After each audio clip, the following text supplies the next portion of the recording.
Hi, പുതിയൊരു വീഡിയോയിലേക്ക് സ്വാഗതം. ഇന്ന് നമ്മൾക്ക് വളരെ എളുപ്പത്തിലൊരു മോരുകറി ഉണ്ടാക്കിയാലോ? അപ്പം ഇതിനെ മോരുകറിയെന്നോ മോരുകാളെന്നോ എന്ത് വേണേലും വിളിച്ചോളൂ കേട്ടോ.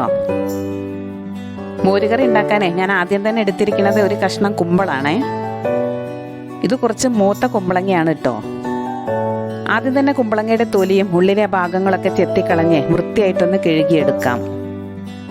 അധികം മൂക്കാത്ത കുമ്പളങ്ങയാണ് നിങ്ങൾക്ക് കിട്ടുന്നതെങ്കിൽ അതിൻ്റെ ഉള്ളിലെ ഭാഗമൊന്നും ചെത്തിക്കളയേണ്ട ആവശ്യമില്ല കേട്ടോ. തൊലി മാത്രം ചെത്തിക്കളഞ്ഞാൽ മതിയാകും. കഴുകി വൃത്തിയാക്കിയതിന് ശേഷം ചെറിയ കഷ്ണങ്ങളാക്കിയിട്ട് ഇതൊന്ന് മുറിച്ചെടുക്കാം. ഞാനിന്ന് ഈ മോരുകറി ഉണ്ടാക്കിയെടുക്കുന്നത് കുക്കറിലാണ്. മോൾക്കിന്ന് ഉച്ചയ്ക്ക് എക്സാമിന് പോകാനുണ്ട്. അപ്പം ചോറും കറിയൊക്കെ പെട്ടെന്ന് തന്നെ റെഡിയാക്കണം. അതുകൊണ്ടാണ് കേട്ടോ എളുപ്പത്തിന് വേണ്ടിയിട്ട് കുക്കറിൽ ഉണ്ടാക്കിയെടുക്കുന്നത്. ഈ മോരുകറിയും പച്ചടിയും ഒക്കെ മൺചട്ടിയിൽ ഉണ്ടാക്കിയെടുക്കുകയാണെങ്കിൽ 2-3 ദിവസം നമ്മൾക്കിത് കേടുകൂടാണ്ട് സൂക്ഷിക്കുകയും ചെയ്യാം. അതേസമയം നല്ല രുചി ഉണ്ടാകുകയും ചെയ്യും. സമയക്കുറവ് മൂലമാണ് കേട്ടോ ഇന്ന് കുക്കറിൽ വെക്കേണ്ടി വന്നത്. ഞാനിപ്പോൾ ഇതാ കുമ്പളങ്ങയൊക്കെ ചെറുതായിട്ട് കഷ്ണങ്ങളാക്കി മുറിച്ചെടുത്തിട്ടുണ്ട്. ഇനി നമ്മൾക്ക് ഇതിലേക്ക് കുറച്ച് മഞ്ഞൾപ്പൊടി, മുളക് പൊടി, ഉപ്പ് ഇത്രയും സാധനങ്ങൾ കൂടി ആവശ്യമുണ്ട്. ആദ്യം തന്നെ ഞാൻ ഇതിലേക്ക് ആവശ്യത്തിന് ഉപ്പിട്ട് കൊടുത്തിട്ട് കുറച്ച് വെള്ളം കൂടി ഒഴിച്ചു കൊടുക്കുകയാണ്. നിങ്ങൾ ഈ മോരുകറി ഉണ്ടാക്കുമ്പോഴേ നല്ല തിക്കായിട്ടാണ് ഗ്രേവി കിട്ടേണ്ടതെങ്കിൽ ഇതിലേക്ക് കുറച്ച് വെള്ളം ഒഴിച്ചാൽ മതി കേട്ടോ. കൂടുതൽ വെള്ളം ഒഴിക്കുമ്പോഴേ നമ്മൾ ഓൾറെഡി കുമ്പളത്തിൽ വെള്ളം ഉള്ളതാണല്ലോ.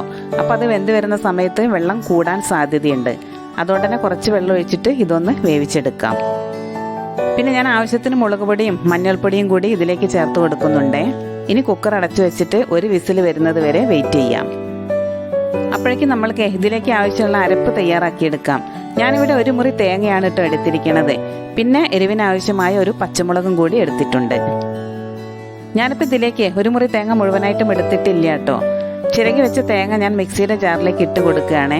അതിലേക്ക് ഒരു വലിയ പച്ചമുളകും കൂടി ഇട്ട് ആവശ്യത്തിന് വെള്ളവും ഒഴിച്ചിട്ട് നന്നായിട്ടൊന്ന് അരച്ചെടുക്കാം. ഈ ഒരു കറിയിലേക്ക് നമ്മൾ തൈരും കൂടെ ചേർത്ത് കൊടുക്കുന്നുണ്ട്. അതുകൊണ്ട് തന്നെ തേങ്ങ അരച്ചെടുക്കുമ്പോൾ കുറച്ച് വെള്ളം മാത്രം ചേർത്താൽ മതിയാകും. ഞാനിതാ തേങ്ങ ഈ ഒരു രീതിക്ക് നന്നായിട്ട് അരച്ചെടുത്തിട്ടുണ്ട്. ഈ ഒരു പാത്രം നിറച്ച് കട്ടിയുള്ള തൈരാണ് കേട്ടോ ഞാൻ എടുത്തിരിക്കണത്. ഇത് നമ്മൾ ലാസ്റ്റാണ് നമ്മുടെ മോരുകറിയിലേക്ക് ഒഴിച്ചു കൊടുക്കണത്. ഇപ്പൊ ഇതാ കുക്കറിലെ ഒരു വിസിൽ വന്നു കേട്ടോ. ഇനി നമ്മൾക്ക് സ്റ്റവ് ഓഫ് ചെയ്തിടാം. കുക്കറിലെ പ്രഷറൊക്കെ പോയതിന് ശേഷം നമ്മൾക്ക് കുക്കർ ഒന്ന് തുറന്നു നോക്കാം. കുമ്പളങ്ങയൊക്കെ നന്നായിട്ട് വെന്ത് കിട്ടിയിട്ടുണ്ട്. അപ്പം നിങ്ങൾ കാണുന്നില്ലേ, കുക്കറിൻ്റെ മൂടിയുടെ ഉൾഭാഗത്ത് ഞാൻ വെളിച്ചെണ്ണ പുരട്ടി കൊടുത്തതുകൊണ്ട് തന്നെ അതിൻ്റെ മുകളിലേക്ക് മഞ്ഞൾപ്പൊടിയോ മുളക് പൊടിയോ ഒന്നും ആയിട്ടില്ല കേട്ടോ. അപ്പോഴേക്കും ഉച്ചയ്ക്ക് കഴിക്കാനുള്ള ചോറൊക്കെ വെന്ത് കിട്ടിയിട്ടുണ്ട് കേട്ടോ. ഇന്ന് ഞാൻ വിറകടുപ്പിലാണ് ചോറ് വെച്ചത്. മോരുകറിയുടെ കൂടെ ഇന്ന് മീനും കൂടെ പൊരിച്ചെടുക്കുന്നുണ്ട്. ഇത് കേദർ മീനാണ്. ചോറ് വാർത്തിട്ടു കേട്ടോ. ഇനി അതേ അടുപ്പത്ത് തന്നെ നമ്മൾക്ക് മീനും കൂടി പൊരിച്ചെടുക്കാം. ഇപ്പം ഗ്യാസ് സിലിണ്ടർ കിട്ടാനേ ഒരുപാട് കാലതാമസം വരുന്നുണ്ടല്ലോ. അതുകൊണ്ട് തന്നെ ഒന്നിടവിട്ടുള്ള ദിവസങ്ങളിലൊക്കെ വിറകടുപ്പ് തന്നെയാണ് കേട്ടോ ഞാൻ ചോറ് വെക്കണതും മീൻ പൊരിക്കണതും ഒക്കെ. ഇനി കുക്കറിലേക്ക് അരപ്പ് ചേർത്തിട്ട് നന്നായിട്ടൊന്ന് ഇളക്കിയെടുക്കാം. നിങ്ങൾക്ക് ഈ വീഡിയോ ഇഷ്ടപ്പെട്ടാലേ ലൈക്ക് ചെയ്യാനും സബ്സ്ക്രൈബ് ചെയ്യാനും ഹൈപ്പ് ചെയ്യാനും ഒന്നും മറക്കല്ലേ. സബ്സ്ക്രൈബ് ബട്ടൻ്റെ തൊട്ടടുത്തുള്ള ബെല്ലൈക്കൺ കൂടി ഒന്ന് പ്രസ് ചെയ്യാൻ മറക്കരുതേ. എന്നാലേ നമ്മുടെ ചാനലിൽ പബ്ലിഷ് ചെയ്യുന്ന പുതിയ പുതിയ വീഡിയോസിൻ്റെ നോട്ടിഫിക്കേഷൻ നിങ്ങൾക്ക് കിട്ടുകയുള്ളൂ. വീഡിയോ ഇഷ്ടപ്പെട്ടാൽ നിങ്ങളുടെ ഫ്രണ്ട്സിനും റിലേറ്റീവ്സിനും ഒക്കെ ഇതൊന്ന് ഷെയർ ചെയ്ത് കൊടുക്കണേ. കറി നന്നായിട്ട് തിളച്ച് വരുമ്പോഴേ കറിവേപ്പില കൂടി ചേർത്ത് കൊടുക്കാം. അതിനുശേഷം സ്റ്റൗ ഓഫ് ചെയ്യാം. എന്നിട്ട് നേരത്തെ എടുത്തു വെച്ച തൈരും കൂടി ഇതിലേക്ക് ചേർത്ത് കൊടുക്കാം.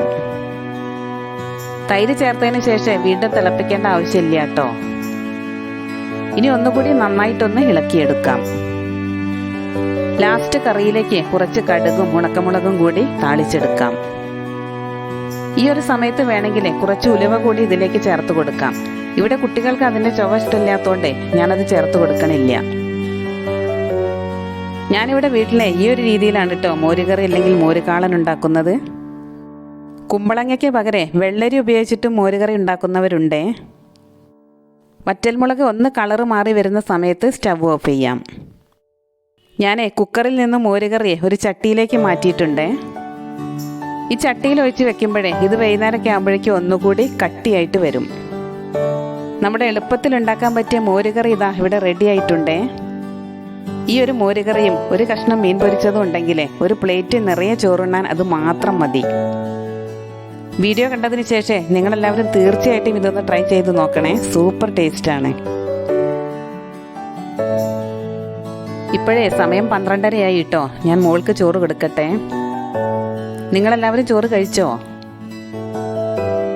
അപ്പം ഇതുപോലൊരു മോരുകറിയും മീൻ പൊരിച്ചതും ചൂട് ചോറും ഈ ഒരു കോമ്പിനേഷൻ തീർച്ചയായിട്ടും നിങ്ങളൊന്ന് ട്രൈ ചെയ്ത് നോക്കണേ.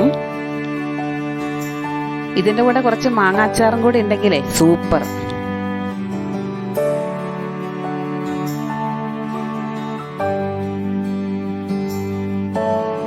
വീഡിയോ ഇഷ്ടപ്പെട്ടാൽ സപ്പോർട്ട് ചെയ്യാൻ മറക്കരുതേ. പുതിയൊരു റെസിപ്പിയുമായി ഇനി നമുക്ക് അടുത്ത വീഡിയോയിൽ കാണാം.